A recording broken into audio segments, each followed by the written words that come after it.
Okay, we are just starting Public Trust Review, our episode 4, and we're going to dive right into the content today. We have a lot to cover. So, Tom, I'm going to tee us off and just have you kind of recap a little bit about defining public trust and what that really looks like. Yeah, so our focus today is going to be on public trust and what contributes to it in the city of Santa Clara and what questions it. So if you look at this slide, you see in red the definition of public trust.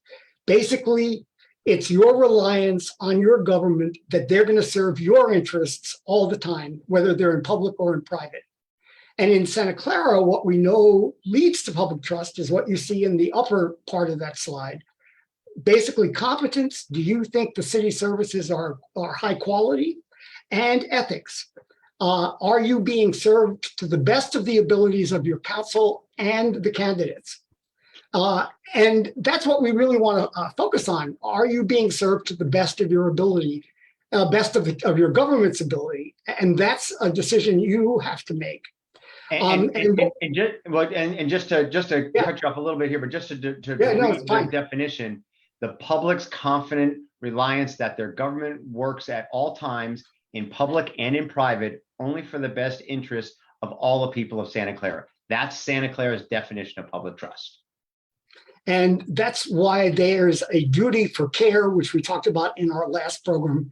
And today we want to focus on the duty of loyalty and impartiality. And again, just to recap, these are the kind of the 4 underpinnings of public trust: care, loyalty, impartiality, accountability. And yesterday, we, like you said, talked about care. Today, we're going to focus on loyalty and impartiality. So let's just dive right in and take us away. All the laws in California are based on those principles. And so also are the ethics principles in the city of Santa Clara. So loyalty means you only serve the interests of the public. And because you're only going to serve the interests of the public to build public trust, the end of the preamble to the city's code of ethics says, because we seek public confidence in the city services and public trust of its decision makers, our decisions and our work must meet the most demanding ethical standards and demonstrate the highest levels of achievement in following the code. So that means just meeting the law is not enough. You have to go beyond the law. The law is the floor, not the ceiling. The ceiling is the most demanding ethical standards and the highest levels of achievement in practicing the city's values. Go to the next one. And what we found in the report, what was reported in the civil grand jury report, was that city council ethics guidelines are routinely disregarded and not enforced. And that's the same thing that I wrote about in the first week of September in the editorial in the Mercury News, that what you're seeing in the city of Santa Clara is the worst ethical violations that I've seen in 30 years. And what are some of those? If you go to the next slide. So, how do we know that the current council majority is acting only in your interests when that council majority votes against requiring minutes of the many, many meetings they've had with the 49ers, which we're going to look at in just a second. And the voting bloc is meeting with the 49ers in a number of many, many times. Go to the next slide. So we're gonna bounce back and forth a little bit because you're going to reference stuff, but then we're going to go back to that slide in just a minute. Yeah, and you may have heard that the council majority is meeting many times with the 49er lobbyists, but never just the complete majority, never 5, but 3 and then 2, and we'll talk about why that is in just a second. But look at the top line here in this graphic. This is the number of times this year in 2022 that the council members have met with the 49ers, from 50 for Council Member Park, right, to 17 for Council Member Hardy. And often these meetings happen the night before a council meeting or 2 days before a council meeting. At 5 o'clock, 3 of the council members will meet with 5 of the 49er lobbyists. And then two more of the council members will meet with the same lobbyists in the same room in the next meeting. That is incredibly unusual and highly questionable for a council to do that. And the grand jury report finds that to be a major, major problem. And the real reason for it is you begin to wonder, are they really working in the best interest of the public? And are they serving everybody's interest impartially? Well, just and to be fair, it's not inherently inappropriate to meet with a private entity or to meet with like the 49ers to discuss a variety of manners.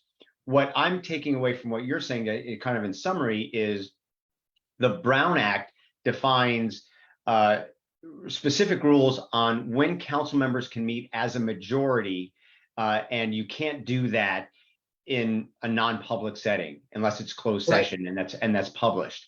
And what it seems to be with all of these meetings, especially when it's 3 and then 2, because it's not a majority, you need 4 to have a majority. And since it's not 4, it looks like it's meeting the Brown Act's legal requirements. Well, there's not a majority meeting with the lobbyists. There's only 3, not 4. But the Brown Act also requires that the council members not have what's called serial meetings, like you've defined, which means 3 people is going to meet in one meeting, and then 2 people meet in the next meeting. And actually, that's actually 5 people coordinating conversations or sharing information in what's called a serial meeting manner. And that's where you start to get into troubled water. And what's important about this is everything that they're deciding should be decided in public, in full view of the public. And that's what the Brown Act, I think you go to the next slide.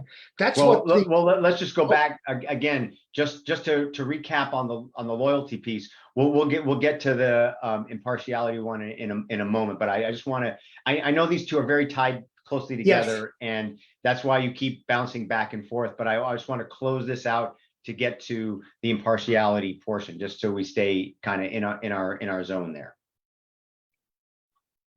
Mm-hmm. So okay, so continue. So you talked about the voting block, the time that they're meeting multiple times. Are there other things you want to cover on here? We can go to the other one. I just want to give you the opportunity to cover the other points on your slide.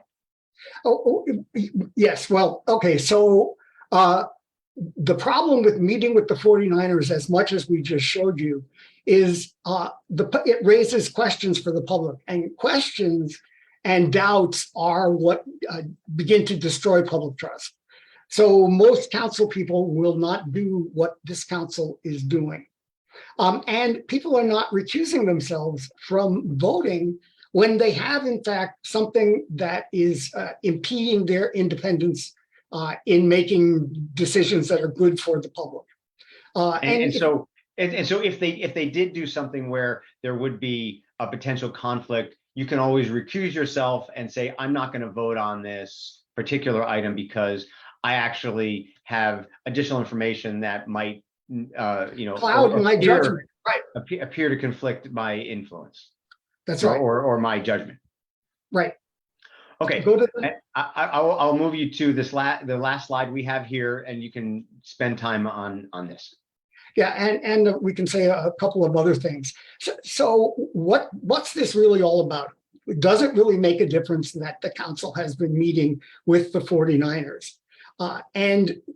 What comes right down to is this top part of this slide is the beginning of the Brown Act from 2003.